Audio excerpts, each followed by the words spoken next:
अंतर्मोंग channel पे आपका स्वागत है। हम सब अपनी जिंदगी में कभी ना कभी एक ऐसी दीवार से टकराते हैं जहां हमें लगता है कि बस ये मेरे बस का नहीं है। चाहे वो कोई मुश्किल इम्तिहान हो, ऑफिस का कोई प्रोजेक्ट हो या कोई नया हुनर सीखने की कोशिश। बिल्कुल। आज हम ये समझने की कोशिश करेंगे कि ये दीवार असल में है क्या। क्या ये हमारी काबिलियत की असली सीमा है या सिर्फ हमारे सोचने का एक तरीका। और इसी सवाल के जवाब के लिए आज हमारे पास कैरल ड्वेक की मशहूर किताब माइंडसेट के कुछ हिस्से हैं। हाँ, माइंडसेट। ड्वेक एक मनोवैज्ञानिक हैं जिन्होंने सालों की रिसर्च के बाद एक बहुत ही दिलचस्प थ्योरी सामने रखी। अच्छा। वो कहती हैं कि सफलता इस बात पर कम निर्भर करती है कि आप कितने काबिल हैं और इस बात पर ज्यादा कि आप अपनी काबिलियत के बारे में सोचते क्या हैं। अच्छा, तो मतलब सारा खेल सोच का है। हाँ। ड्वेक इसी सोच को दो हिस्सों में बांटती हैं, है ना। एक है फिक्स्ड माइंडसेट यानी स्थिर मानसिकता। हाँ, यानी वो लोग जो मानते हैं कि उनकी बुद्धि, उनका टैलेंट सब कुछ जन्म से तय है। पत्थर की लकीर है। पत्थर की लकीर, या तो आप स्मार्ट हैं या नहीं हैं, आप इसे बदल नहीं सकते। और दूसरी सोच वो इसके बिल्कुल उलट होगी। उसमें क्या माना जाता है? बिल्कुल उलट। उसे ड्वेक ग्रोथ माइंडसेट या विकासवादी मानसिकता कहती हैं। विकासवादी मानसिकता। ये वो सोच है जो मानती है कि हमारी काबिलियत को मेहनत, सही रणनीति और दूसरों से सीख कर बढ़ाया जा सकता है। जैसे दिमाग एक मांसपेशी की तरह है। बिल्कुल, जितना इस्तेमाल करो उतना मजबूत होता है। ये लोग चुनौतियों को खतरा नहीं बल्कि सीखने का मौका समझते हैं। ये सुनने में तो बहुत सीधा लगता है, लेकिन असल जिंदगी में इसका असर वो कितना गहरा होता होगा। ड्वेक ने अपनी रिसर्च में इन दोनों सोच के फर्क को कैसे परखा? इसकी शुरुआत एक बहुत ही दिलचस्प प्रयोग से हुई। उन्होंने कुछ बच्चों को पहेलियां हल करने के लिए दी। ओके। शुरू की पहेलियां काफी आसान थी और सबने कर लीं, लेकिन फिर धीरे धीरे पहेलियां मुश्किल होती गई। और यहीं पर मुझे लगता है असली कहानी सामने आई होगी। बिल्कुल। जिन बच्चों की सोच स्थिर थी वो मुश्किल पहेलियों से घबराने लगे। उन्हें लगा कि वो फेल हो रहे हैं, मतलब वो स्मार्ट नहीं है। वो कोशिश करने से कतराने लगे। अच्छा। वहीं दूसरी तरफ विकासवादी सोच वाले बच्चों की आंखों में एक चमक आ गई। अरे वाह! उन्हें मजा आ रहा था। एक बच्ची ने तो उत्साह में कहा, मुझे चुनौती बहुत पसंद है। क्या बात है! उनके लिए मुश्किल पहेली का मतलब ये नहीं था कि वो फेल हो गए, बल्कि ये कि अब कुछ नया सीखने को मिलेगा। ये तो कमाल है। मतलब एक ही चुनौती पर दो बिल्कुल अलग प्रतिक्रियाएं।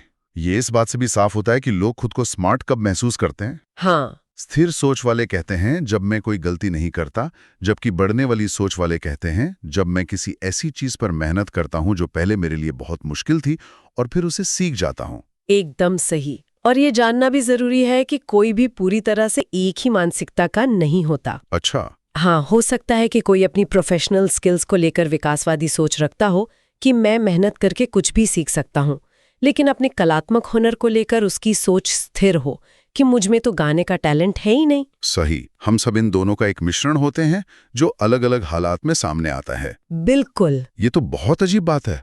मतलब स्मार्ट दिखने की चाहत में लोग असल में स्मार्ट बनने का मौका ही गंवा देते हैं। हाँ। इसका मतलब मेहनत को लेकर भी उनका नजरिया बिल्कुल अलग होगा। आपने बिल्कुल सही नस पकड़ी है। इसका एक जबरदस्त उदाहरण हांगकांग यूनिवर्सिटी के एक अध्ययन में मिलता है। बताइए। वहाँ पढ़ाई सी भाषा अंग्रेजी है। कुछ नए छात्र ऐसे थे जिनकी अंग्रेजी बहुत अच्छी नहीं थी। जब उनसे पूछा गया कि क्या वो अपनी अंग्रेजी सुधारने के लिए एक खास कोर्स करना चाहेंगे, तो जिनकी सोच सीखने वाली यानी ग्रोथ माइंडसेट की थी, उन्होंने फौरन हाँ कह दिया होगा। बिल्कुल। उनके लिए तो ये एक मौका था। हाँ, उन्होंने इसे अपनी कमी को दूर करने के एक अवसर के तौर पर देखा। लेकिन स्थिर मानसिकता वाले छात्रों ने ज्यादा दिलचस्पी नहीं दिखाई। क्यों? क्योंकि ऐसा कोर्स करने का मतलब होता ये स्वीकार करना कि उनकी अंग्रेजी कमजोर है और अपनी स्मार्ट इमेज को बचाने के लिए उन्होंने सीखने का एक सुनहरा मौका गवा दिया। हाँ। मतलब अपनी कमी को मानना एक के लिए शर्म की बात थी और दूसरे के लिए सीखने की शुरुआत। ये सीधे सीधे मेहनत के महत्व से जुड़ता है। सही। समाज में अक्सर हम उस नेचुरल टैलेंट की तारीफ करते हैं जिसे ज्यादा मेहनत नहीं करनी पड़ती। यही तो स्थिर मानसिकता का सबसे बड़ा भ्रम है। वो मानती है कि अगर आपको किसी चीज के लिए मेहनत करनी पड़ रही है तो इसका मतलब है कि आप में वो पैदाइशी टैलेंट की कमी है, कि जीनियस लोगों को मेहनत नहीं करनी पड़ती। हाँ, जबकि विकासवादी सोच मानती है कि मेहनत ही वो चीज है जो टैलेंट को कामयाबी में बदलती है। दुनिया के सबसे काबिल लोग भी बेतहाशा मेहनत करते हैं। अगर मेहनत इतनी जरूरी है तो हम अपने बच्चों की परवरिश में और उनकी तारीफ करने में कहाँ गलती कर रहे हैं? हम तो अक्सर कहते हैं वाओ तुम बहुत स्मार्ट हो, ये सोचकर कि इससे उनका आत्मविश्वास बढ़ेगा। और ड्वेक की रिसर्च दिखाती है कि ये हमारी सबसे बड़ी गलतियों में से एक हो सकती है। अच्छा, कैसे? एक प्रयोग में बच्चों को कुछ सवाल हल करने के बाद आधे बच्चों की तारीफ उनकी बुद्धि के लिए की गई। वाह, तुम इसमें बहुत अच्छे हो, तुम बहुत स्मार्ट हो। और बाकी आधे बच्चों की तारीफ उनकी मेहनत के लिए की गई। वाह, तुमने वाकई बहुत मेहनत की। हाँ, बिल्कुल ऐसा ही। और इसके बाद जो हुआ वो हैरान करने वाला था। बिल्कुल। इसके बाद बच्चों को विकल्प दिया गया। या तो वो एक आसान काम चुने या एक मुश्किल काम जिससे वो कुछ नया सीख सकते हैं। जिन बच्चों की तारीफ स्मार्ट कहकर की गई थी उनमें से ज्यादातर ने आसान काम चुना। क्यों? वो अपनी स्मार्ट वाली इमेज को कोई खतरा नहीं पहुंचाना चाहते थे। अगर मुश्किल काम में फेल हो गए तो वो स्मार्ट नहीं कहलाएंगे। यही बात है। और इससे भी ज्यादा चिंता की बात सामने आई। वो क्या थी? जब इन स्मार्ट बच्चों से बाद में उनके स्कोर के बारे में पूछा गया तो करीब 40% बच्चों ने झूठ बोला। उन्होंने अपने नंबर बढ़ा चढ़ाकर बताए। बाप रे, इसका मतलब स्मार्ट का लेबल उनके लिए एक पहचान बन गया था। हाँ, जैसे वे किसी भी कीमत पर बचाना चाहते थे, भले ही इसके लिए उन्हें झूठ बोलना पड़े। एकदम सही। ये तो सिर्फ आत्मविश्वास बढ़ाने की बात नहीं रही, ये तो पहचान के संकट का सवाल बन गया। बिल्कुल। जबकि जिन बच्चों की तारीफ उनकी मेहनत के लिए हुई थी उन्होंने न सिर्फ मुश्किल काम चुना बल्कि वे उस पर ज्यादा देर तक टिके भी रहे और उन्हें मजा भी आया। तो संदेश साफ है? संदेश साफ है। नतीजे की नहीं, प्रक्रिया की तारीफ करें। मेहनत की, रणनीति की, लगन की और सीखने की कोशिश की। लेकिन इसमें खतरा नहीं है? अगर हम सिर्फ मेहनत की तारीफ करेंगे तो क्या उन बच्चों को निराशा नहीं होगी जिनमें सच में स्वाभाविक प्रतिभा है? कहीं हम टैलेंट को नजरअंदाज तो नहीं कर रहे? ये एक बहुत अच्छा सवाल है। इसका मकसद टैलेंट को नकारना नहीं है। अच्छा। मकसद ये है कि टैलेंट को एक शुरुआत माना जाए, अंत नहीं।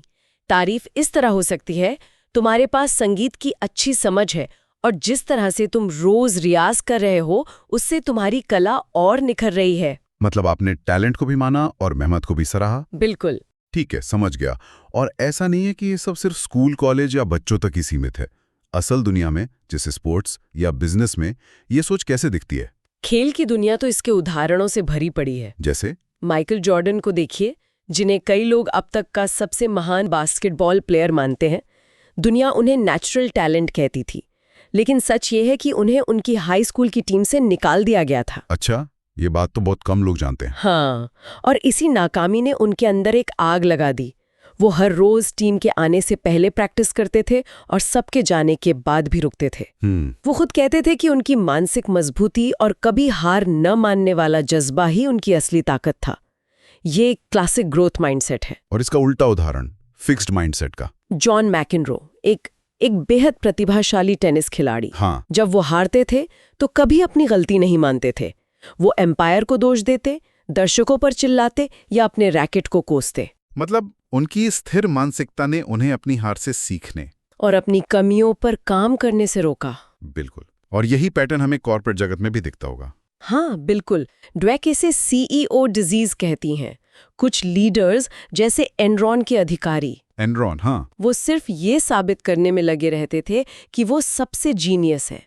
वो ऐसी टीम बनाते थे जो सिर्फ उनकी हाँ में हाँ मिलाए। मतलब कोई भी बुरी खबर या आलोचना बर्दाश्त नहीं की जाती थी, उसे छिपा दिया जाता था। और नतीजा हम सब जानते हैं, कंपनी इतिहास के सबसे बड़े घोटालों में से एक बनकर ढह गई। और दूसरी तरफ जैक वेल्च जैसे लीडर थे जिन्होंने जीई को, मतलब जनरल इलेक्ट्रिक को, दुनिया की सबसे मूल्यवान कंपनी बना दिया। वेल्च एक विकासात्मक मानसिकता वाले लीडर थे। वो मानते थे कि प्रतिभा सिर्फ एक शुरुआती बिंदु है।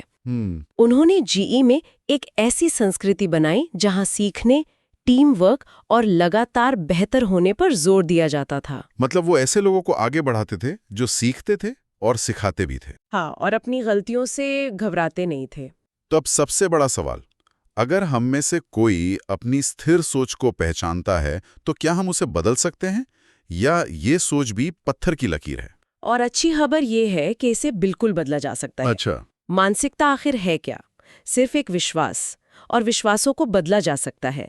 ड्वेक और उनकी टीम ने इसे साबित करने के लिए छात्रों के साथ ब्रेनोलॉजी नाम का एक वर्कशॉप किया। ब्रेनोलॉजी, ये क्या है? इस वर्कशॉप में छात्रों को सिखाया गया कि दिमाग कैसे काम करता है। उन्हें बताया गया कि जब भी आप कोई नई और मुश्किल चीज सीखते हैं तो आपके दिमाग के न्यूरॉन्स नए और मजबूत कनेक्शन बनाते हैं। यानी आप सचमुच अपने दिमाग को ज्यादा स्मार्ट बना सकते हैं। हाँ, दिमाग एक मांसपेशी है, कसरत से मजबूत होती है। तो सिर्फ ये जानकारी देने से कि हमारा दिमाग बदल सकता है, क्या छात्रों के नतीजों पर कोई असर पड़ा? असर शानदार था।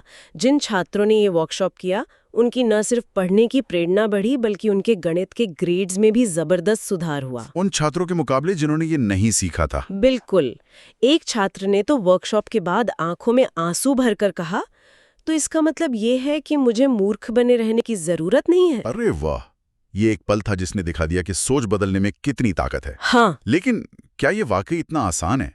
सिर्फ ये जान लेने से कि दिमाग एक मांसपेशी है, क्या सालों के बनी बनाई आदतें और फेल होने का डर बदल जाता है? नहीं। इसे असल में अमल में लाना कितना मुश्किल होता होगा? आपने बहुत जरूरी बात उठाई है। ये कोई स्विच नहीं है जिसे ऑन या ऑफ कर दिया। ये एक सफर है। पहला कदम है अपनी स्थिर मानसिकता वाली आवाज को पहचानना। वो आवाज जो चुनौती देखते ही कहती है, क्या तुम ये कर पाओगे? अगर फेल हो गए तो बेवकूफ लगोगे। अच्छा। जब आप इस आवाज को पहचान लेते हैं तब आप उसे चुनौती दे सकते हैं। आप खुद से कह सकते हैं, शायद मैं अभी ये नहीं कर सकता, लेकिन मैं इसे सीख सकता हूँ। ये अभी नहीं यानी नॉट येट शब्द बहुत शक्तिशाली है। तो कुल मिलाकर आज की इस पूरी बातचीत का सार क्या है? सार ये है कि हमारी सोच हमारी हकीकत बन जाती है। स्थिर मानसिकता हमें अपनी काबिलियत साबित करने के एक पिंजरे में कैद कर देती है, जहां हर चुनौती एक इम्तिहान है और हर नाकामी एक फैसला। जबकि विकासवादी मानसिकता हमें सीखने और बढ़ने की आजादी देती है।